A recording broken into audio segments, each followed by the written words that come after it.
بسم اللہ الرحمن الرحیم۔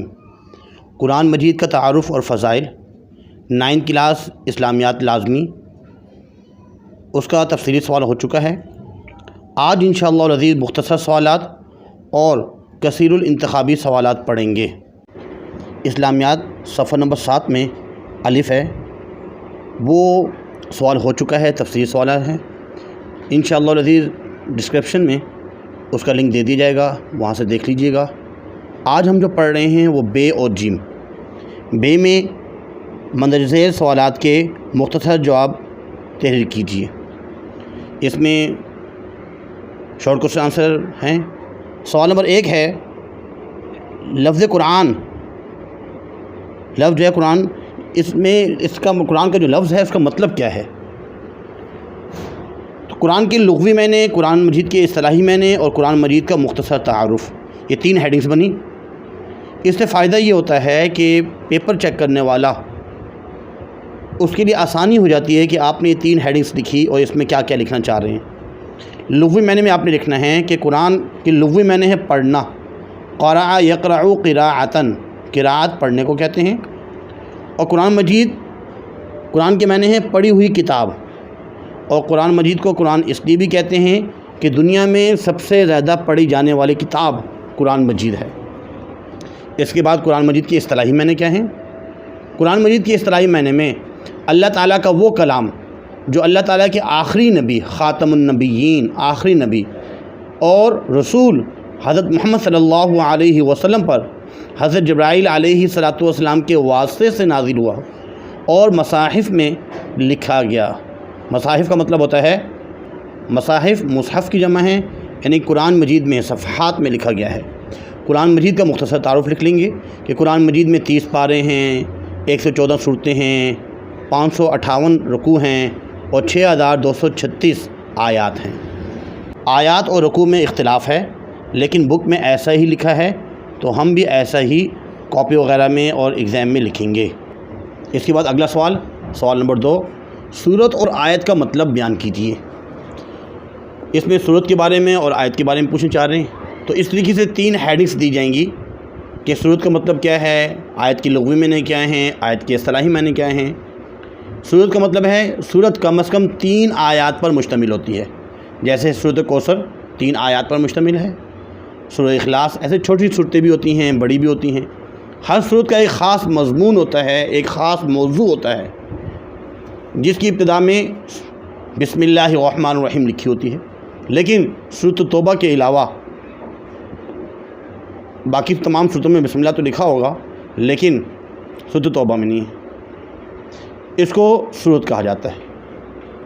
آیت کی لغوی معنی، آیت کی لغوی معنی ہے نشان یا علامت کے ہیں۔ آیت کے اصطلاحی معنی کیا ہیں؟ اصطلاح میں آیت قرآن شریف کے ایک فقرے کو کہتے ہیں، فقرہ، اور فقرے کے آخر میں ایسے گول سا نشان بنا ہوتا ہے، یہ ایک علامت لگی ہوتی ہے اس میں۔ اس کے بعد اگلا سوال، سوال نمبر 3، مکی اور مدنی صورتوں کا فرق۔ جب بھی 2 چیزوں کے بارے میں فرق پوچھا جائے تو بہتر یہ ہوتا ہے درمیان میں لائن لگا کر ایک طرف، جیسے مکی صورتیں ایک طرف لکھا جائے اور مدنی صورتیں، کیونکہ یہ 3 نمبر کا سوال ہوتا ہے اکثر شارٹ کوشچن آنسر، تو اس میں 3 پوائنٹس ہیں۔ جو یہاں پہ مکی صورتوں میں جو پوائنٹس بتائے گئے ہیں وہی اس سے ملتے جلتے مدنی صورتوں میں بھی ہیں۔ جیسے کہ پوائنٹ نمبر 1، وہ آیات یا صورتیں جو ہجرت مدینہ سے قبل نازل ہوئی وہ مکی کہلاتی ہیں، یعنی کہ جو ہجرت سے پہلے نازل ہوئی تھی وہ مکی صورتیں ہیں، اور جو ہجرت کے بعد نازل ہوئی تھی، چاہے وہ مکہ میں نازل ہوئی ہیں یا مدینہ میں، ہجرت کے بعد نازل ہوئی ہیں، انہیں مدنی صورتیں کہا جاتا ہے۔ جیسے ہی حجۃ الوداع کے موقع پر اور صلح حدیبیہ کے موقع پر، وہ تمام جو آیات ہیں وہ مدنی صورتیں ہیں۔ مکی صورتوں کی تعداد 86 ہے، 86، اور مدنی صورتوں کی تعداد 28 ہے۔ مکی صورتیں عموماً چھوٹی ہوتی ہیں اور مدنی جو صورتیں ہیں وہ عموماً بڑی ہوتی ہیں۔ مکی صورتوں میں ایمانیات کے بارے میں آمنت باللہ و ملائکتہ و کتبہ و رسلہ، اور عقائد، عقیدہ توحید، عقیدہ رسالت، عقیدہ آخرت، اور سابقہ امتوں کے واقعات اور انبیاء علیہ السلام کے قصے بیان کیے جاتے ہیں، قصے بیان کیے گئے ہیں۔ جبکہ مدنی صورتوں میں کیا ہوتا ہے زیادہ تر اس میں شریعت کی باتیں ہیں اور اس میں تفصیلی احکام بیان کیے گئے ہیں، کیونکہ مدینہ میں ایک اسلامی ریاست قائم ہو چکی تھی، تو اس لیے اب وہاں پہ جو ہے ضرورت اس چیز کی تھی کہ احکامات جو تھے اس کو تفصیل سے بیان کیا جائے، روزہ، زکوٰۃ، حج، حقوق العباد اور تمام مسائل۔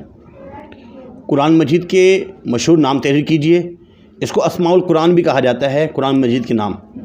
قرآن مجید کا جو اصل نام یہی ہے القرآن، اور قرآن مجید میں تقریباً 55 نام ذکر کیے گئے ہیں، جیسے القرآن پڑھی ہوئی کتاب، الفرقان فرق، حق اور باطل میں فرق کرنے والی کتاب، الذکر تذکرہ فإن الذکر تنفع المؤمنین نصیحت کرنے والی کتاب، الکتاب ذالک الکتاب الف لام میم ذالک الکتاب خاص کتاب، ھدی للمتقین الہدا راہ دکھانے والی کتاب، النور روشنی والی کتاب، الحق ثابت شدہ کتاب، الشفاء یعنی جسمانی اور روحانی بیماریاں ختم کرنے والی کتاب، التنزیل نزول نازل اتاری ہوئی کتاب۔ اس کے بعد سوال نمبر 5، قرآن مجید کے فضائل کے متعلق کم از کم 2 احادیث بیان کیجیے۔ تو ہیڈنگ ڈالیں گے قرآن مجید کے فضائل۔ اب 2 احادیث ہیں، حدیث نمبر 1 اس کی ایک ہیڈنگ اور حدیث نمبر 2 ہیڈنگز دی۔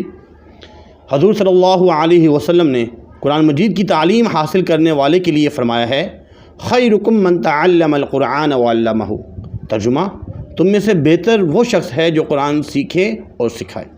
حدیث نمبر 2، حضور اکرم صلی اللہ علیہ وسلم نے ارشاد فرمایا، میں تمہارے درمیان 2 ایسی چیزیں چھوڑ کر جا رہا ہوں جس پر عمل کرنے کے بعد تم کبھی گمراہ نہیں ہوگے، ایک قرآن اور دوسری میری سنت ہے، دونوں ہرگز جدا نہیں ہوں گی یہاں تک کہ یہ دونوں میرے پاس حوض کوثر پر حاضر ہوں۔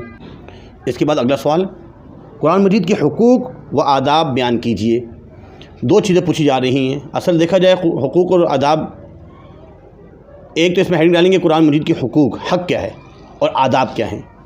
قرآن مجید ایک بابرکت کتاب ہے، اس کی شان عام کتابوں سے بڑھ کر ہے، اس لیے مسلمانوں پر اس کے حقوق عائد ہوتے ہیں جن کا خیال رکھنا بہت ضروری ہے۔ ہمیں چاہیے کہ ہم قرآن مجید کے احکام پر زندگی گزارنے کی کوشش کریں۔ اصل تو حق یہی ہے کہ قرآن مجید کے جو احکامات ہیں اس پر ہم اپنی زندگی گزاریں اور اس کی تعلیمات پر عمل کریں۔ قرآن مجید کے آداب کیا ہیں؟ ایک تو ہے قرآن مجید پر ایمان لانا اور قرآن مجید کو باوضو پڑھنا، غور سے سننا، قرآن مجید کو سمجھ کر پڑھنا، تدبر سے، غور و فکر سے، اور قرآن مجید پر عمل کرنا، قرآن مجید کی تعلیم کو عام کرنا، پھیلانا آگے، قرآن مجید کے نظام کو انفرادی اور اجتماعی سطح پر نافذ کرنا۔ کثیر الانتخابی سوالات، MCQs۔ لفظ قرآن کی لغوی معنی کیا ہے؟ جیسے پڑھا ہے، پڑھی ہوئی کتاب۔ اللہ تعالیٰ کا دائمی و عالمگیر قانون کیا ہے؟ قرآن مجید ہمیشہ رہے گا عالمگیر۔ قرآن مجید کا نام کیا ہے؟ الذکر سے کیا مراد ہے؟